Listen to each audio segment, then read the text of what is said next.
Bienvenidos una vez más a nuestro estudio. Acuérdense, este es el segundo estudio del que empezamos el día de ayer. Vamos a continuar donde nos quedamos en el estudio anterior. Solo les recuerdo que los capítulos 2 y 7 del libro de Daniel son muy importantes para nosotros entender la función que tendrá en la segunda mitad de la tribulación. Es la bestia del capítulo 13, que estamos estudiando del capítulo 13 de Apocalipsis. Son muy importantes. Sobre todo la visión de la cuarta bestia, espantosa y terrible, dice Daniel. Ahí en el capítulo 7 y el verso 7, donde mencionaba de la cuarta bestia, porque esa es la que más destaca. Y en el verso 8, especialmente en el verso 8, que habla del cuerno pequeño que sale de entre los 10, y al tiempo que está saliendo arranca o desarraiga a 3 de los 10 cuernos. Y en una corta interpretación quiere decir que destrona o quita de sus puestos a 3 de los 10 gobernantes que forman esos 10 cuernos, que son equivalen a los 10 dedos de la estatua de Daniel, pero que vienen siendo los 10 países confederados con los que se va a formar o se va a reinstalar el nuevo imperio romano. Quiero que miren el verso 8, la última frase, porque ahí no termina. Fíjense cómo termina el verso 8 de Daniel, capítulo 7 y el verso 8. Dice, hablando del cuerno pequeño, y he aquí que este cuerno tenía ojos como de hombre y una boca que hablaba grandes cosas. El cuerno pequeño, pues indudablemente que es una persona, porque ahí lo estaba mencionando, ojos como de hombre. Y esa sugiere la idea también de inteligencia, intuición, una gran capacidad mental. ¿Se acuerdan que estuvimos describiendo la capacidad mental del anticristo en el estudio pasado, que se cree que va a traer un coeficiente de inteligencia con una capacidad superior a la que cualquier ser humano haya traído o traiga en estos momentos? No va a haber alguien que salga de esta manera. Y además dice que tenía una boca que hablaba grandes cosas. Aquí hay dos escuelas de pensamiento, son dos cosas que puede significar eso. Que esta frase parece que indicar que el personaje simbolizado por el cuerno pequeño hará grandes promesas y grandes declaraciones que van a asombrar a la humanidad. Acuérdense que es donde se va a hacer su ascenso en los primeros 3 años y medio. Pero también se caracterizará por hablar grandes cosas en contra de Dios. Entonces, este es mi consejo. Les recomiendo que estudien el resto del capítulo 7 de Daniel, porque en el verso 15, Daniel dice que se turbó su espíritu por las visiones que estaba viendo. Lo asombraron tanto, lo dejaron con tanta expectativa, que él, ahí mismo en el capítulo 15, pregunta a un ángel, le pide a un ángel que le dé la interpretación. En el verso 17 vemos al ángel usando la hermenéutica, le da una interpretación tremenda. Les recomiendo que lo lean, porque le comienza a dar la interpretación desde las 4 bestias, y luego la cuarta bestia, y luego los 10 cuernos, y luego el cuerno pequeño. Todo, el ángel, tremenda interpretación que te lo da. No vas a batallar. Haz de cuenta que, pues es lo que estamos hablando, que son símbolos, las bestias, todo eso, los cuernos, y todo son símbolos. Pero ahí lo van a ver cómo está usando el ángel una hermenéutica tremenda, porque está dando la interpretación literal, normal, natural.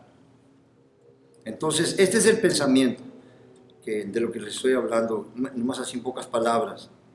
Es el pensamiento que más se acerca a una correcta interpretación del texto de Daniel. Que los 10 cuernos que representan a 10 reyes, junto con el cuerno pequeño que representa al anticristo, esos son los que regirán o actuarán de manera simultánea en la futura reestructuración del nuevo imperio romano durante los primeros 3 años y medio.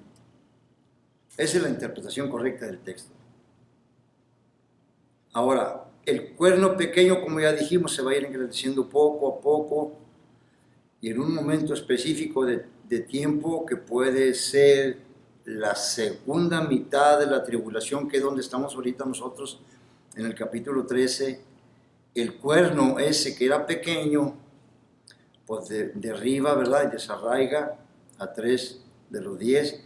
Evidentemente, al quitar a esos 3 gobernantes, él absorbe el dominio de ellos para sus planes y se manifiesta como la bestia que surge del mar, que es lo que estamos leyendo ahorita. Estamos en capítulo 13 y el verso 1, no hemos salido de ahí. Y es a quien el gran dragón, o sea, Satanás, le da todo poder, toda autoridad, para que se revele como el gran dictador mundial en la segunda mitad de la tribulación. Vamos al capítulo 13 de Apocalipsis, verso 1. Ahí nos vamos a ir ya en la clase.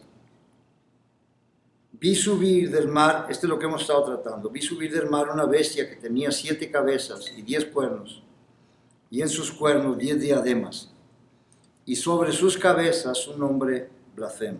Bueno, ya hablamos de las 7 cabezas, ya hablamos de los 10 cuernos, y pues del nombre blasfemo que está ahí sobre sus cabezas, no me pregunten porque no sé y no creo que nadie lo sepa. Sabrá Dios, solo Dios sabe qué es ese nombre blasfemo que tiene en sus cabezas. Entonces hablamos también que la palabra bestia no habla de apariencia o su físico, sino que se usa metafóricamente para describir el carácter, la personalidad interna del anticristo. ¿Qué quiero decir con la personalidad interna del anticristo?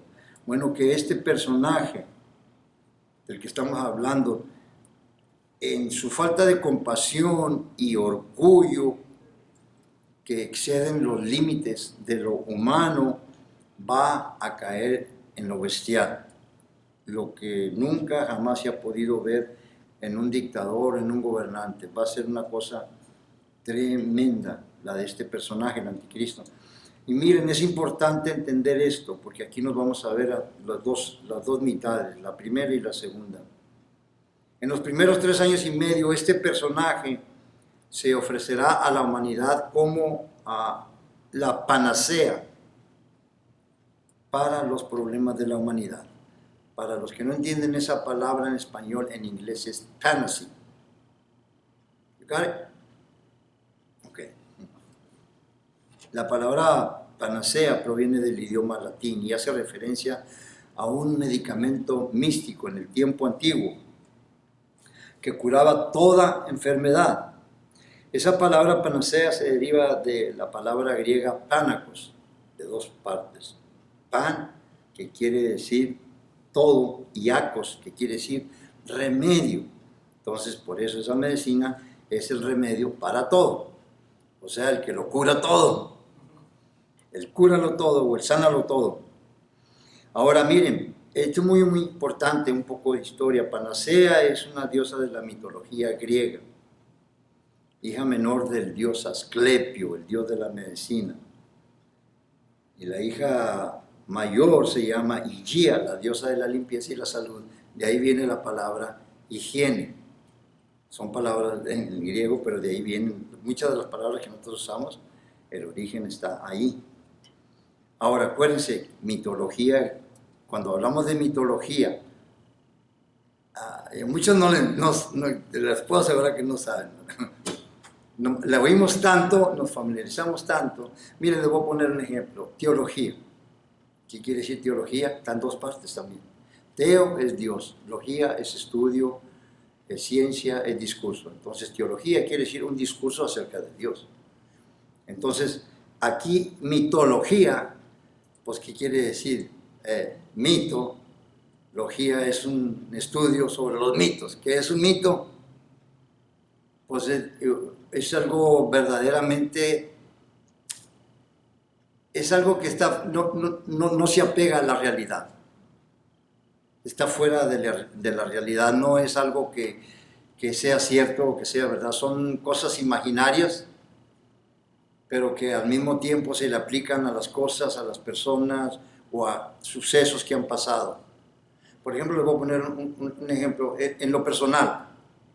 En lo personal, hombre, te están hablando a ti mal de una persona o algo que dicen que es esto y esto, pero como tú sabes que no es así, es verdad, y dices luego dices, eso no es verdad, eso es un mito, nomás que le han puesto. O sea, lo están elevando, están dándole más valor a las cosas con las cuales se le está objetivando a esa persona. Bueno, la palabra mito casi se le relaciona a los griegos, porque los griegos hasta un libro tienen, el mito de los griegos. En ese mito de los griegos, pues ya saben que se van a encontrar, ¿verdad? Todo el cementerio de dioses muertos que tienen ahí, porque esos son mitos. Todos los dioses que ellos te mencionan son mitos. Entonces es lo que es mitología. Estos no son realidad. Y esto es lo más tremendo, ahorita van a ver esto. Que en realidad ese dios llamado Asclepio, el dios de la medicina, de ahí proviene la palabra ascalpelo, que quiere decir bisturí. Es el bisturí, el ascalpelo es el bisturí, no sé en inglés cómo le llaman, pero en español es el bisturí que usan los médicos para la cirugía o para las operaciones.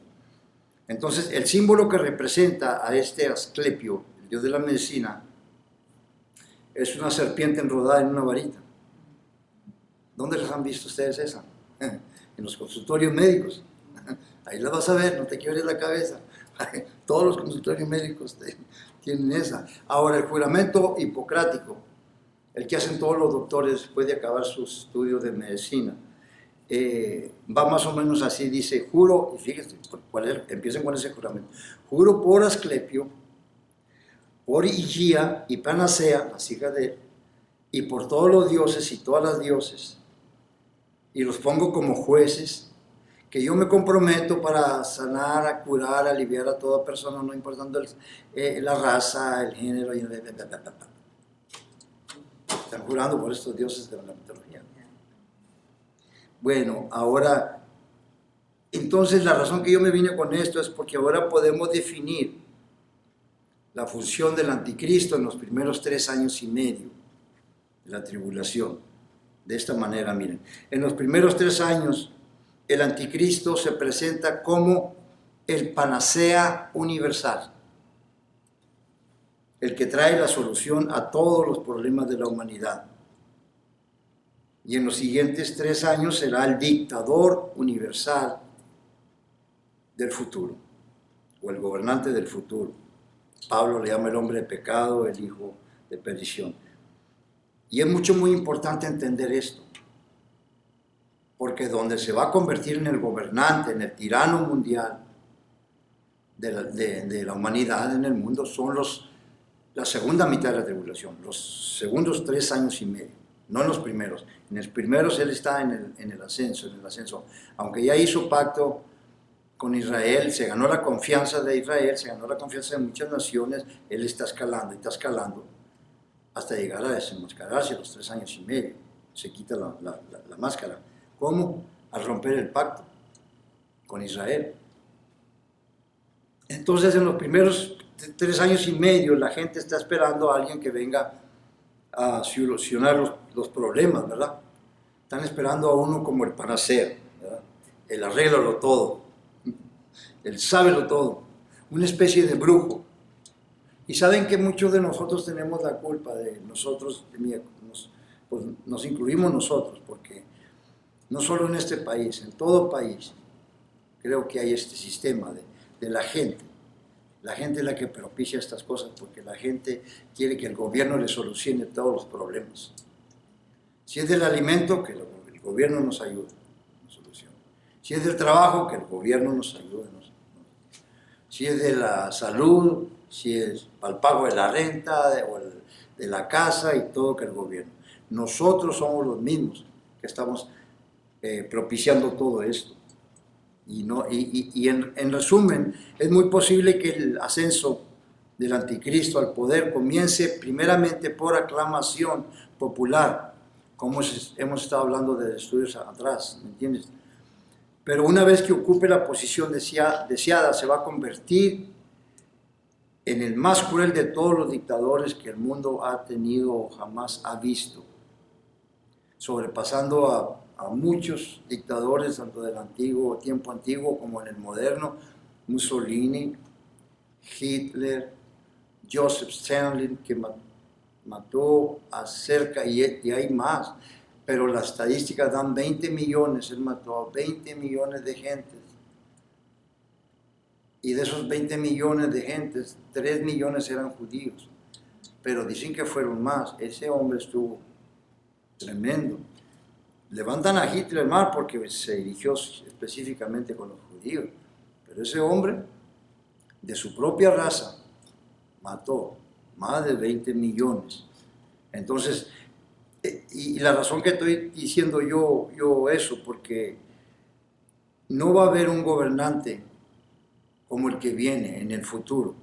Miren el verso 2, capítulo 13 y el verso 2. Quiero que pongan mucha atención en esto, porque Juan describe a este personaje, la bestia. Capítulo 13, verso 2. Y la bestia que vi era semejante a un leopardo, y sus pies como de oso, y su boca como boca de león.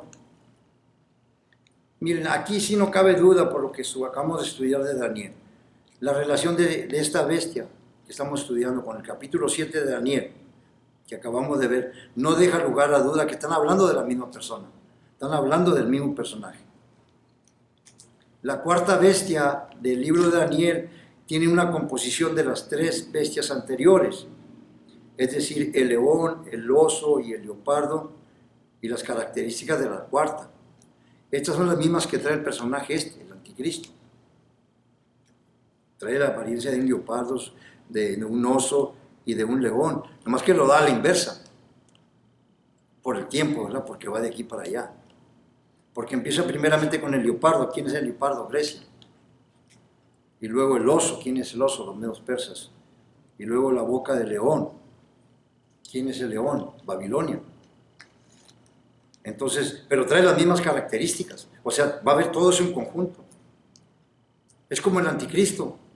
Le adjudican parte de un Mussolini y que el carácter de Hitler y que la osadía de este y de otros dictadores. La suma de todos ellos van a estar reunidos en ese personaje del anticristo. Va a ser algo tremendo, no va a ser cualquier cosa. Y dice ahí que el dragón, miren, aquí está donde viene el poder y la autoridad que va a tener este personaje. Y el dragón le dio su poder y su trono y su autoridad. Este es el origen de donde proviene la capacidad y la autoridad de la bestia. Y ahora este personaje va a extender su autoridad por todo el mundo como ningún gobernante humano lo ha hecho hasta el día de hoy. Recuerden que aunque Satanás fue arrojado a la tierra, él todavía sigue siendo un ser poderoso. Satanás todavía sigue siendo el Dios de este siglo, aunque haya sido echado a la tierra como lo vimos en el capítulo 12. Para este tiempo, él todavía sigue siendo un ser poderoso. Todavía es el Dios de este siglo, como le llama San Pablo, hasta el final de la tribulación, que sea apresado y lanzado al abismo, donde va a ser encadenado por 1000 años. Pero mientras, los 3 años y medio, él va a traer todo el poder y se lo van a depositar en el anticristo, porque es el medio con el que él se está desenvolviendo en los 3 años y medio de la tribulación. Verso número 3. Vi una de sus cabezas como herida de muerte, pero su herida mortal fue sanada y se maravilló toda la tierra en pos de la bestia. Un acontecimiento sorprendente que va a hacer al anticristo ascender a su popularidad es donde va a agarrar un dominio tremendo en el mundo. Miren, la mayoría de los expositores bíblicos, con excepción de unos cuantos, pero la mayoría están ellos de acuerdo o tan conscientes de que aquí esta herida de muerte que sufre el anticristo es un atentado que él va a sufrir y va a ser asesinado. Más adelante van a ver las escrituras, ahí lo van a ver como si lo describe como una persona que murió aparentemente, eso es lo que se está diciendo. Si su muerte es real o es falsa, no está claro. Puede ser que en realidad el anticristo sea asesinada y Dios, conforme a sus propósitos, permita que resucite, pero tampoco no está claro eso. Lo más probable es que la presunta muerte y resurrección del anticristo sea una imitación de la muerte y resurrección del Señor Jesucristo y puesta en escena como una de las mentiras, horribles mentiras del falso profeta, que lo vamos a ver más abajo. Ahora, cuando este personaje aparezca, el falso profeta, el mundo va a ir en pos de él, la humanidad entera va a mostrar una aprobación o una aceptación a este individuo, porque es el que los va a dirigir al anticristo. Vamos a llegar ahorita ahí con él. Miren cómo termina el verso 3. Y se maravilló toda la tierra en pos de la bestia. ¿Se fijan cómo que iba sufriendo ya? Va subiendo su popularidad a la manera de que, miren, el 4 como dice, y adoraron al dragón que había dado autoridad a la bestia, y adoraron a la bestia diciendo, ¿quién como la bestia? ¿Y quién podrá luchar contra ella? Ya trae un dominio tremendo sobre toda la humanidad. Ahora aquí, si nos fijamos, el que adora a la bestia, adora al dragón, porque el dragón es Satanás, y el anticristo es engendro de Satanás. Entonces la admiración del mundo hacia el anticristo, aquí va a estar lo más terrible. La admiración que el mundo siente por el anticristo, en este tiempo que él ya esté en eso y que lo hayan visto supuestamente resucitar de entre los muertos, diciendo pues tiene poder sobre la muerte, no solamente ha solucionado los problemas ya de esto, tiene poder sobre la muerte. Entonces, esa admiración que el mundo siente por el anticristo pronto se va a convertir en adoración. Porque él se va a levantar, como dice el apóstol Pablo, ahí en 2 Tesalonicenses capítulo 2 y el verso 4. Él se va a levantar contra todo lo que se llame Dios o es objeto de culto. Y se va a sentar en el templo de Dios como si fuera Dios, haciéndose pasar por Dios. Entonces este personaje, el anticristo, no contento con el respeto de la gente, va a exigir reverencia. No contento con ser proclamado y ovacionado, va a exigir adoración y va a exigir culto que se le haga. Y los que no recibieron el amor de la verdad para ser salvos, pues ellos son los que van a ser engañados y van a adorar a la bestia. Verso 5. También se le dio boca que hablaba grandes cosas y blasfemias, y se le dio autoridad para actuar 42 meses. Ahora, pregunto para que quede establecido, ¿cómo va a estar ese orden donde este hombre va? Pues es uno de los personajes protagónicos, pero ya dijimos que son 7, él es el sexto, falta el séptimo. ¿Cuál es el periodo de tiempo en que la bestia va a estar gobernando el mundo? La segunda mitad de la tribulación. Los últimos 3 años y medio de la gran tribulación es cuando la bestia va a gobernar al mundo. En los primeros 3 años y medio, aunque trae dominio sobre la mayor parte de la humanidad, él va a estar batallando con guerras y rumores de guerras, reinos que se levantan contra reinos. Eso está un poco fuera de su control. Él todavía no tiene ese control. Acuérdense que él es la cabeza del nuevo imperio romano. ¿Quiénes son los que forman el nuevo imperio romano? Los 10 países confederados que tienen que ver con el continente europeo, pero más cerca de la costa. Y de ahí de uno de esos países va a salir el anticristo. Pero él va a ser el jefe, él va a ser el capitán de todos esos países y más países que se van a llegar. Entonces, ¿cuál es la fuerza poderosa del anticristo? Lo militar. Entonces, por lo militar, él va a exigir la adoración. Él va a exigir que todos se sometan a la autoridad de él, con el gobierno militar. Entonces, es muy importante que nosotros pongamos atención en esto que estamos hablando, porque en medio de los 7 años, y aquí es donde él se va a revelar, se va a quitar la máscara, la bestia invade a Jerusalén. Supuestamente Daniel da una pista diciendo que en el capítulo 11, el anticristo oye noticias del oriente, que vienen los reyes del oriente. Y supuestamente él, con el pretexto de que él es el protector de Israel, va con ese pretexto para Jerusalén. Pero él va a invadirla. la ocupa y entra hasta el propio templo y se quita la máscara y rompe el pacto. Entonces, es muy importante esto porque captura la ciudad de Jerusalén, captura el templo y allí en el templo se proclama como Dios y obliga al mundo a adorarlo a él por medio de la fuerza militar. Verso 6. Y abrió su boca en blasfemias contra Dios para blasfemar de su nombre, de su tabernáculo y de los que moran en el cielo. Y se le permitió, eso es muy importante, lleven en mente todas esas palabras, esas expresiones. Y se le permitió hacer guerra contra los santos y vencerlos. También se le dio autoridad. Esto deben de subrayar en su Biblia, esta parte. Y también se le dio autoridad sobre toda tribu, pueblo, lengua y nación. ¿Qué quiere decir eso? Que ya trae la autoridad mundial. Ya trae autoridad universal, todo el mundo.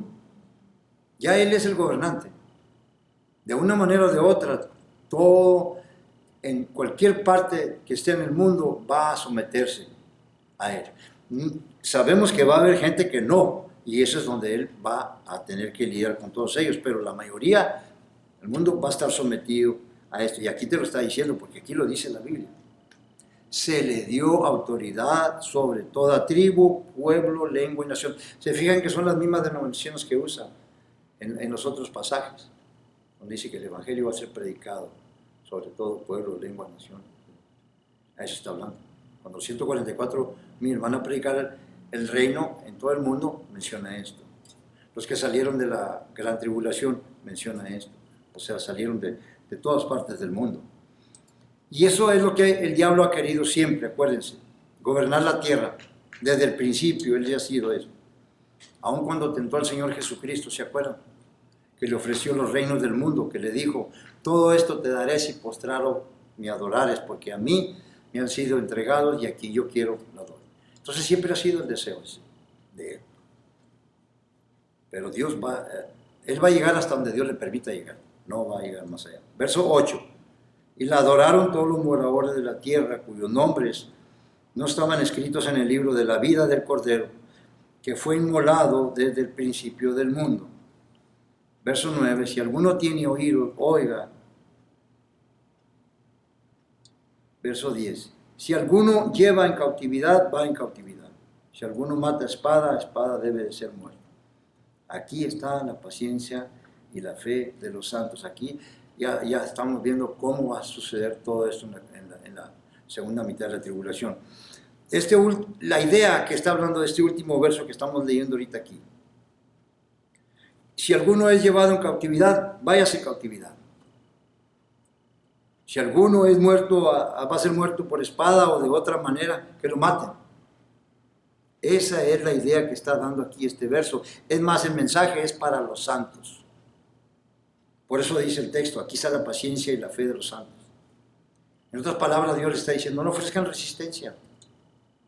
No se pongan a pelear con ellos, Dios se va a encargar de ellos. Ya está dentro del plan de Dios.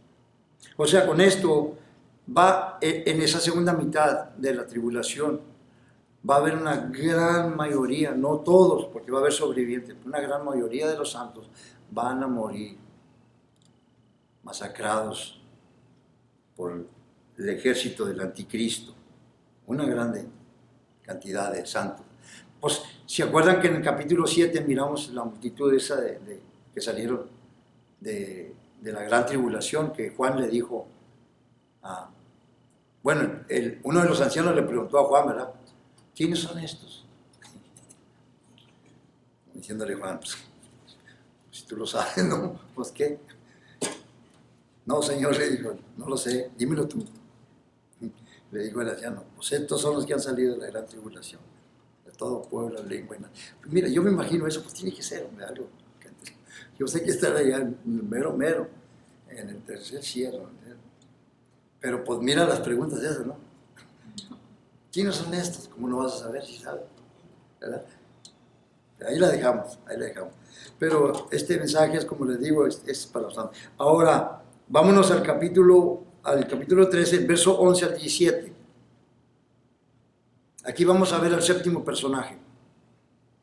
Y después vi otra bestia que subía de la tierra y tenía 2 cuernos semejantes a los de un cordero, pero hablaba como dragón. Miren, después de ver la visión aterradora de la primera bestia, o sea, el anticristo, en los versos 1 al 10, porque es donde trata de la primera bestia, Juan entonces está viendo otra bestia. Ahora, algunos consideran que esta bestia es como una institución o una forma de gobierno o una ideología, pero el vocablo ahí lo está diciendo, otra bestia. Esa palabra otra está diciendo otra bestia igual que la primera, una persona. ¿Se acuerdan cuando el Señor Jesucristo le dijo a los discípulos, yo tengo que irme, es necesario que yo me vaya? Y si me fueren, yo les mandaré a otro consolador. Es la misma palabra que está usando aquí. Otro consolador, otro igual, a los mismos Señor Jesucristo, pues es el Espíritu Santo. Entonces, aquí es lo que está hablando. Es un personaje, y este personaje lo vamos a ver. Mire, hay una prueba adicional ahí que encontramos, capítulo 19 y el verso 20, ahí te lo dice clarito quién es. Apocalipsis capítulo 19 y el verso 20. ¿Ya están ahí? Dice, y la bestia, este es el anticristo. Aquí ya está el final de las cosas, de la tribulación. Aquí ya están la mayoría de los enemigos del Señor Jesucristo bajo sus pies. Y la bestia fue apresada, y con ella el falso profeta. Esta es la otra bestia. Que había hecho delante de ella, de la bestia, las señales con las cuales había engañado a los que recibieron la marca de la bestia y habían adorado su imagen. Estos 2 fueron lanzados vivos dentro de un lago de fuego que arde con azufre. Es obvio que son personas, no ideología, no forma de gobierno, no instituciones. Eso no es lo que va a echar Dios al infierno o al lago de fuego. No, Él va a echar a 2 personajes. En otras palabras, miren, el anticristo y el falso profeta son los 2 inquilinos que van a estrenar el lago de fuego. ¿Sabían eso? No se lo sabían. Yeah. Miren, la diferencia de la primera bestia, vamos a mirar las características de la primera bestia y la segunda. Miren, la primera bestia que sale del mar, que es el anticristo,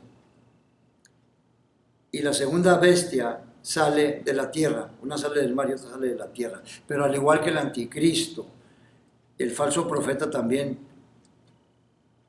está un demonio ahí, dentro de él, porque si viene en la tierra, viene de las profundidades del abismo, de las profundidades llameantes de allá de la tierra. Allá dentro de la tierra está el horno de fuego adentro.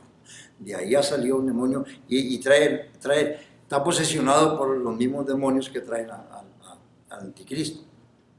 Ahora, que el falso profeta se levante de la tierra, eso sugiere algo muy importante, que va a ser sutil, persuasivo y con una capacidad de oratoria que podemos describirlo como dijo el Señor Jesucristo, son como esos lobos vestidos con piel de oveja. Ahí en Mateo capítulo 7, versos 5 y 6. Entonces, por esta razón lo digo, miren, la primera bestia tiene 10 cuernos, este nomás tiene 2 cuernos. La segunda bestia, el falso profeta.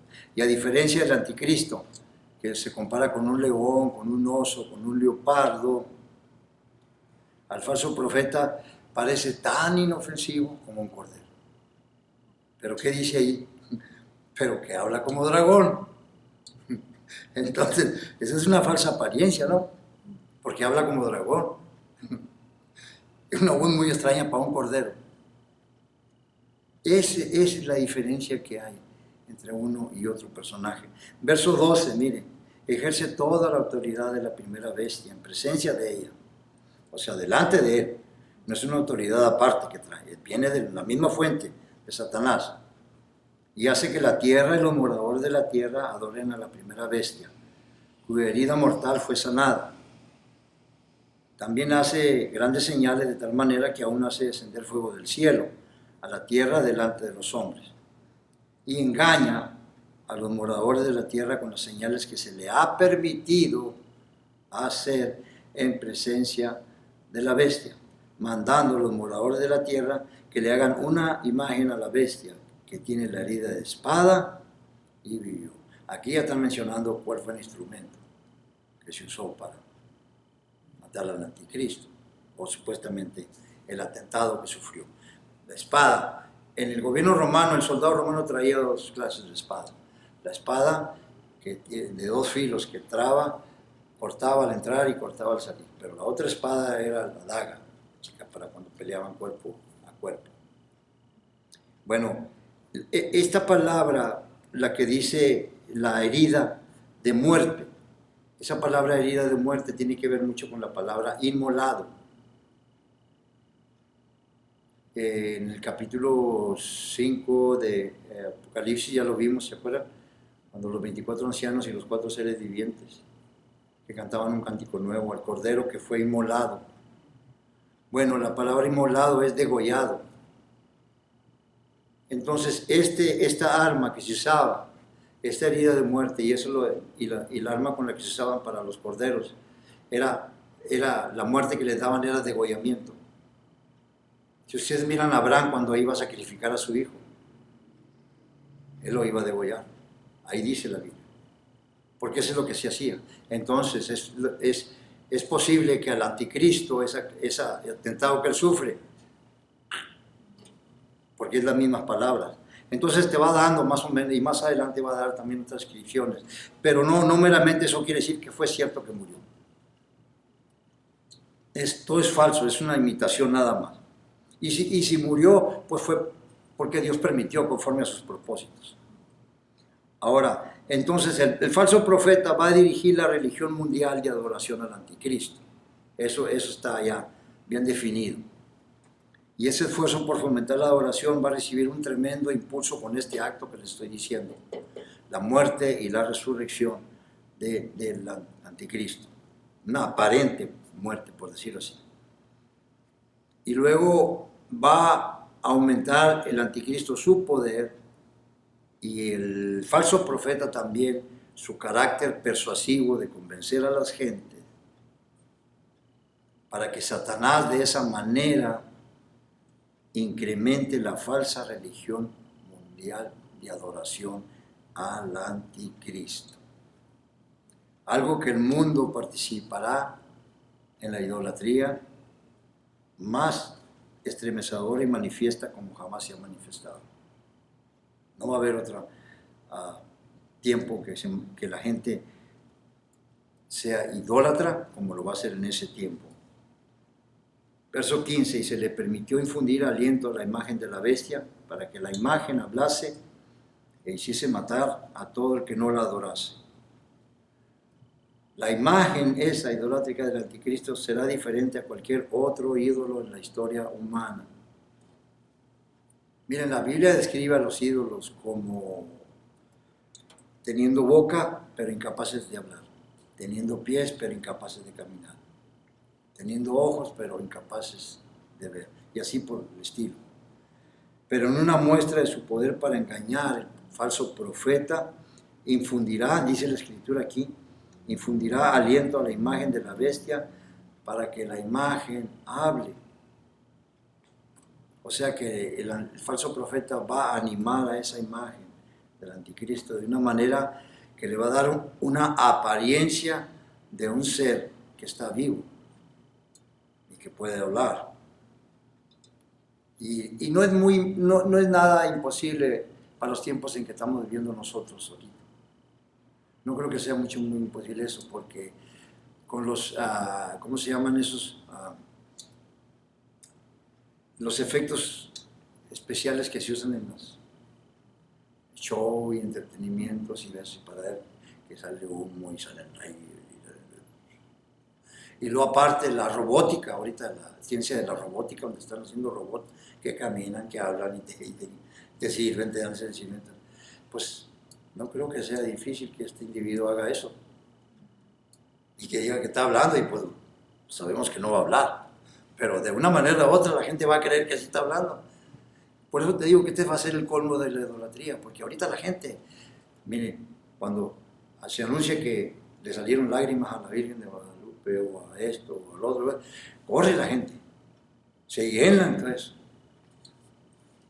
Bueno, aquí, ok, porque se te ocurrió, oh sí, vamos a adorar porque a ti se te ocurrió. No, aquí vas a adorarla porque si no, te van a matar. Porque aquí ya va a cambiar el carácter del falso profeta. Miren el verso 16. Y hacía que a todos, pequeños y grandes, ricos y pobres, libres y esclavos, se les pusiera una marca en la mano derecha o en la frente, y que ninguno pudiese comprar ni vender, sino el que tuviese la marca o el nombre de la bestia o el número de su nombre. Aquí hay sabiduría.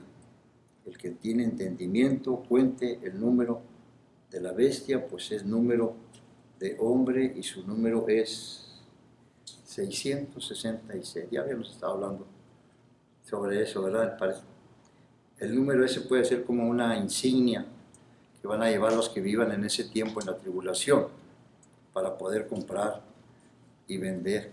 Pues está tremendo porque aquí ya está exhibiendo los 3 sistemas mundiales que va a implantar el anticristo en el tiempo de la tribulación. Es un sistema político mundial, un sistema religioso mundial y un sistema económico mundial. Aquí está.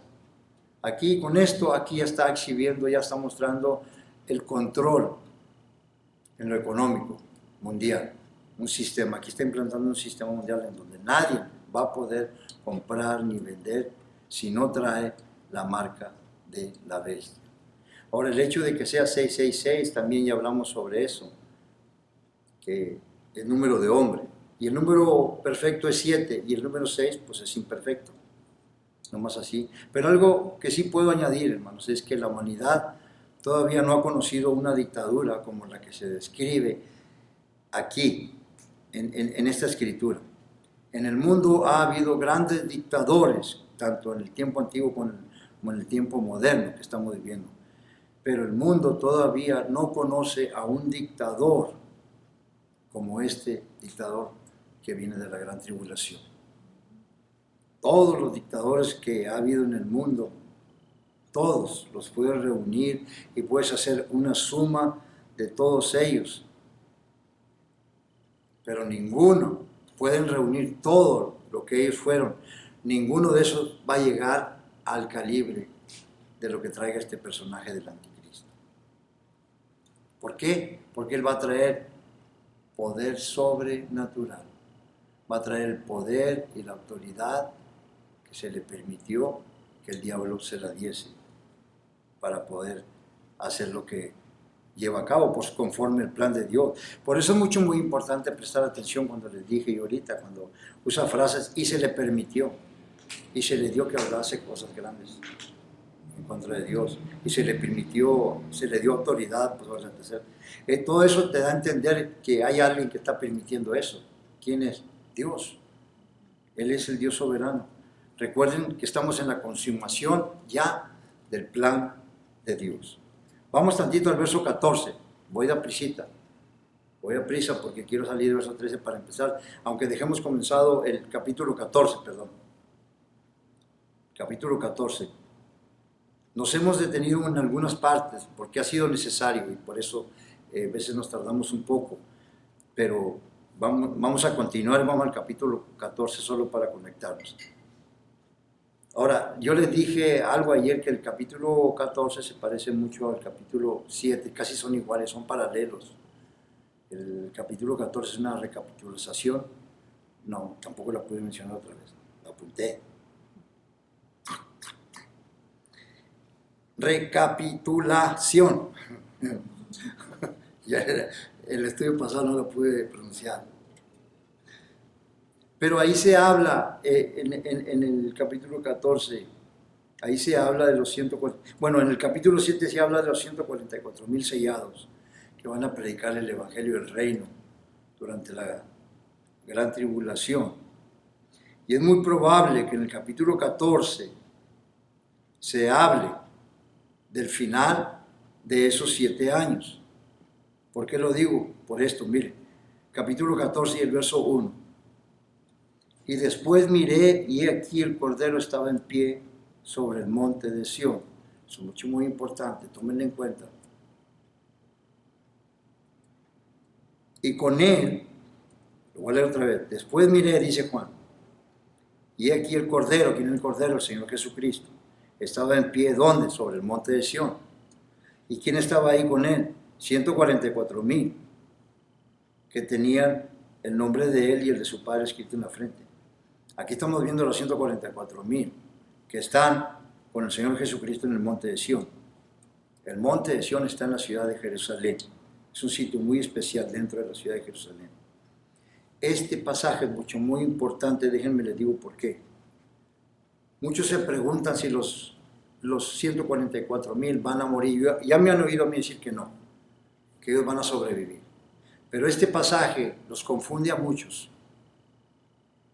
porque confunden este monte de Sión con el monte celestial, el monte de Sión celestial.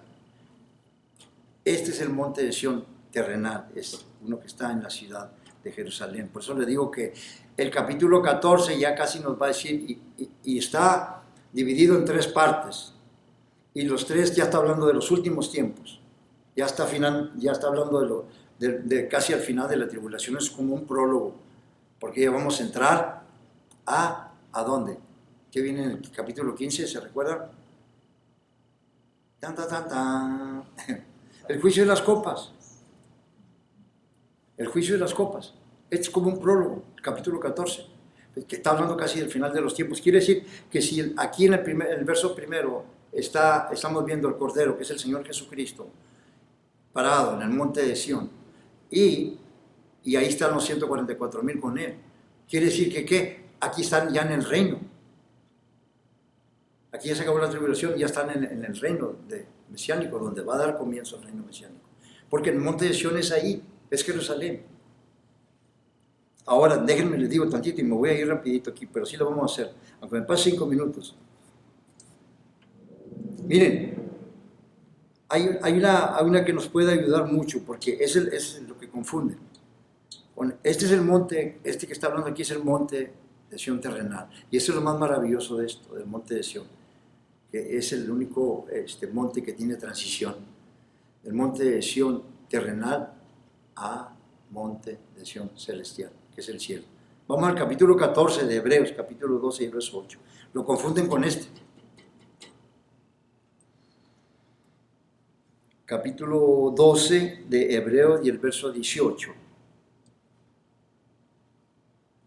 Y creo que ahí podemos terminar. Miren cómo dice el verso 18. Porque no se han acercado al monte que se podía palpar y que ardía con fuego en la oscuridad, a las tinieblas y a la tempestad. Ya estamos en el 19. Capítulo 12 y el 19. Al sonido de la trompeta y a la voz que hablaba, la cual los que la oyeron rogaron que no se hablase más. Este monte que está hablando aquí, ese es el monte Sinaí, donde Dios le dio a Moisés los 10 mandamientos y otras leyes, lo que se conoce como la ley. Ahora, brinquen tantito al verso 22. Jumping. El verso 22. Sino, ahí va a dar ya el contraste, sino que habéis acercado al monte de Sión, a la ciudad del Dios vivo. Esta sí está hablando de la celestial. A la ciudad del Dios vivo, Jerusalén la celestial, a la compañía de muchos millares de ángeles. Miren, Sinaí simboliza la ley, Sión simboliza la gracia. Nadie puede salvarse por la ley, pero cualquiera puede salvarse por la gracia. La ley nos confronta con los mandamientos, con la condenación, con el juicio, pero la gracia nos presenta el perdón, la expiación y la liberación y la salvación. Miren en dónde nos hemos acercado. Verso 1, ¿verdad? Al monte de Sión, a la ciudad del Dios vivo, Jerusalén, la celestial. ¿Se dan cuenta? ¿En dónde está la confusión de esta gente que dicen que los 144 van a morir? Ahí está hablando. Lleven en mente eso desde ahorita, porque vamos a volver en el otro estudio, vamos a empezar ahí. Lleven en mente que el capítulo 14 y verso 1, el monte de Sión que está hablando, donde está parado el Señor Jesucristo, y están con él los 144,000, es el monte de Sión que está en la ciudad de Jerusalén. Es el terrenal, no es el celestial. Este sí es el celestial. Vámonos rapidito aquí, hola. A la ciudad del Dios vivo, Jerusalén, la celestial, en el cielo. Llegar a Cristo es llegar al cielo. Es el único camino. Cristo es el único camino para llegar al cielo. No le busque más. Cuando llegamos al monte de Sión, llegamos a la gracia. Llegamos por gracia a la ciudad que Abraham estaba buscando. ¿Se acuerdan? La ciudad que tiene fundamentos, cuyo arquitecto y constructor es Dios. Hebreos capítulo 11 y el verso 10. Esa es la ciudad que Abraham andaba buscando. Ahí lo van a ver en el capítulo 11 de Hebreos. Entonces, desde el mismo momento de nuestra salvación, el cielo es nuestra morada espiritual, donde está nuestro Padre Celestial, nuestro Salvador Jesucristo, y pues también toda nuestra familia espiritual, que ya nos adelantaron en el camino. Ahora, ¿a dónde más nos hemos acercado? Estamos en el verso 1 todavía. A la compañía de muchos millares de ángeles. En otra traducción dice que nos hemos acercado a una compañía innumerable de ángeles reunidos para festejar cuando llegamos al cielo. Llegan al cielo los que ya se fueron con el Señor, y cuando vengan en el rapto, ahí van a estar. Ahorita van a ver aquí. Van a ver. Ahora, ¿a dónde más nos hemos acercado? Miren el verso 23. A la congregación de los primogénitos que están inscritos en los cielos. A la congregación de los primogénitos que están inscritos en los cielos. ¿Quiénes son esos? Esa es la iglesia. Esos somos nosotros. Ese es el cuerpo de Cristo. Los primogénitos somos aquellos que somos herederos de Dios y coherederos con Cristo. ¿Por qué? Porque es Cristo el primogénito entre muchos hermanos. Romanos capítulo 8 y el verso 29. Jesús dice también que no nos debemos de alegrar por las obras que Dios hace por medio de nosotros, sino que debemos de alegrarnos porque nuestros nombres estén escritos en el libro de la vida, en el libro de la vida del Cordero. Bueno, en Lucas capítulo 10 y el verso 20, ahí está esa que le estoy dando, esa escritura. Donde, ¿se acuerdan los discípulos que llegaron? Señor, bien gozosos, Señor, los demonios y los espíritus se nos soltan. Cuando mencionamos tu nombre, ya te... Le dice algo muy maravilloso el Señor ahí. Miren, fíjense lo primero que le dice. Miren, yo miré a Satanás caer del cielo como un rayo. ¡Wow! ¿Cuándo? Cuando fue echado de allá. Así que no tiene poder. Ya el poder ya no tiene el poder que ustedes dicen. Pero como quiera, no se alegren, no se regocijen porque los demonios... No, regocíjense porque sus nombres están escritos en el libro de la vida. Y los que están escritos son los primogénitos. Esta es la iglesia. Y luego, ¿quién más? A Dios, el juez de todos. A ese nos hemos acercado. Eso está tremendo. Verso 23 también. En el monte de Sión vamos a podernos acercar a la misma presencia de Dios. Y eso está tremendo porque es un pensamiento incomprensible para el judío. Porque solamente conoce al Dios del Sinaí, al cual no se podía acercar. Porque tenía miedo de que cayera fulminado.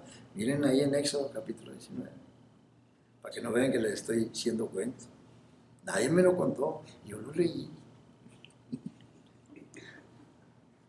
Miren, ¿a quién más? A los espíritus de los justos hechos perfectos. ¿Quiénes son estos? Estos son los santos del Antiguo Testamento, quienes solo podían esperar en un futuro el perdón, la paz y la liberación. Ellos tuvieron que esperarnos a nosotros para que ellos no fueran perfeccionados aparte de nosotros, ¿verdad? Dice ahí capítulo 11 de Hebreos, el verso 36 por ahí así. Que no recibieron lo prometido. Se fueron sin haber recibido lo prometido. Para que ellos no fueran perfeccionados aparte de nosotros. Quiere decir que ellos nos tuvieron que esperar a nosotros. al tiempo de que Cristo muriera, para que ya ellos, la misma justicia con la que nosotros somos cubiertos, ellos son cubiertos. Y por eso cuando nosotros lleguemos allá al cielo, nos vamos a unir a Abel, a Abraham, a Isaac, a Jacob, a José, a Moisés, a David. Y pues sígale usted ahí, ¿verdad? Josué, Caleb, ¿quién más? Daniel. Es más, todos los miembros de la casa de Dios. Miren, ahí está una escritura muy buena para eso que le estoy diciendo. Mateo capítulo 8 y el verso 11. ¿Se acuerdan cuando esas confrontaciones que tuvo el Señor Jesucristo con los fariseos? Cuando les dijo, de cierto les digo que vendrán muchos del oriente y del occidente y se sentarán con Abraham, con Isaac y con Jacob. Pero los del reino, esos van a quedar fuera, ¿verdad? Así dice por ahí, así, le está hablando los fariseos. A ellos se los está diciendo. El Señor Jesucristo les hablaba de una manera, pero tremenda, muy fuerte. Digo, te quedas sorprendido porque cuando le preguntaban, pues ¿para dónde vas? Dice, pues a donde yo voy. Dijo, ustedes no pueden ir, le decía a los fariseos. Y esa pregunta también se le hicieron los discípulos, pero a ellos sí les dijo. Pues ¿para dónde vas, Señor? Bueno, para donde yo voy, ahorita ustedes no me pueden seguir, pero me van a seguir después. A los fariseos no les dijo eso. Para donde yo voy, ustedes no van a ir, ustedes van a ir para otra parte. Entonces, miren, ya vamos a terminar aquí, 24, verso 24. El otro, miren, nos hemos acercado a Jesús, el mediador del nuevo pacto. El nuevo pacto, ese es el monte de Sión. El monte Sinaí es el antiguo pacto, acuérdense. Y el nuevo pacto tiene que ver con el monte de Sión, el celestial. Y nos hemos acercado, por último, a la sangre rociada, que habla mejor que la de Abel. Acercarse al cristianismo es acercarse a la sangre rociada, a la sangre expiatoria, por medio de la cual nosotros tenemos redención. Dos escrituras claves para terminar ya, que habla de la sangre, la importancia de la sangre sobre nuestras vidas y sobre toda persona que quiera acercarse a Dios. Efesios capítulo 1 y el verso 7. Pablo le dice a los hermanos en Éfeso que nosotros tenemos redención por su sangre. Y no solamente eso, sino que tenemos también el perdón de pecados, según la riqueza de su gracia. Ahora, ahí mismo, en Efesios capítulo 2, verso 12 y el verso 13, Pablo dice ahí, capítulo 2 de Efesios, verso 12, que nosotros en otro tiempo vivíamos sin Cristo, alejados de la ciudadanía de Israel, sin esperanza y sin Dios en el mundo. Pero miren lo bonito del verso 13. Pero ahora, en Cristo Jesús, nosotros que en otro tiempo estábamos lejos, ahora hemos sido hechos cercanos. ¿Por qué? Por la sangre de Cristo, que habla mejor que la de Abel. ¿Por qué habla mejor que la de Abel? Porque la sangre, aunque fue un sacrificio que le agradó a Dios, el de Abel, aunque fue un sacrificio, pero la sangre que se derramó en ese cordero que él sacrificó, esa no salvaba a nadie, ni a él mismo. Pero esta sangre sí salva a todo aquel que verdaderamente quiera acercarse a Dios. Bueno, este es el comienzo nomás del capítulo 14. Les animo a que estén conmigo en el siguiente estudio, porque el capítulo 14 es mucho, trae unas cosas muy interesantes, muy importantes. Y vamos a seguir hablando de esto de los 144,000 también. Porque son 3 párrafos, el de los 144,000, de los 3 ángeles, que uno va a predicar el Evangelio, el otro va a hablar de la caída de Babilonia y el otro va a declarar ya el juicio que viene. Y luego viene el tercer párrafo, es donde Dios pone a los ángeles a cegar, manda a sus ángeles a cegar, ya es la hora de la siega, de la cosecha. Vamos a levantar. Entonces, todos esos están muy importantes y vamos a tenerlos en un solo estudio, con la ayuda de Dios. Así de que les agradezco bastante que participen de sus estudios. Dios les bendiga, les guarde, les proteja y les prospere en todas las áreas de sus vidas, a sus familias juntamente. Amén.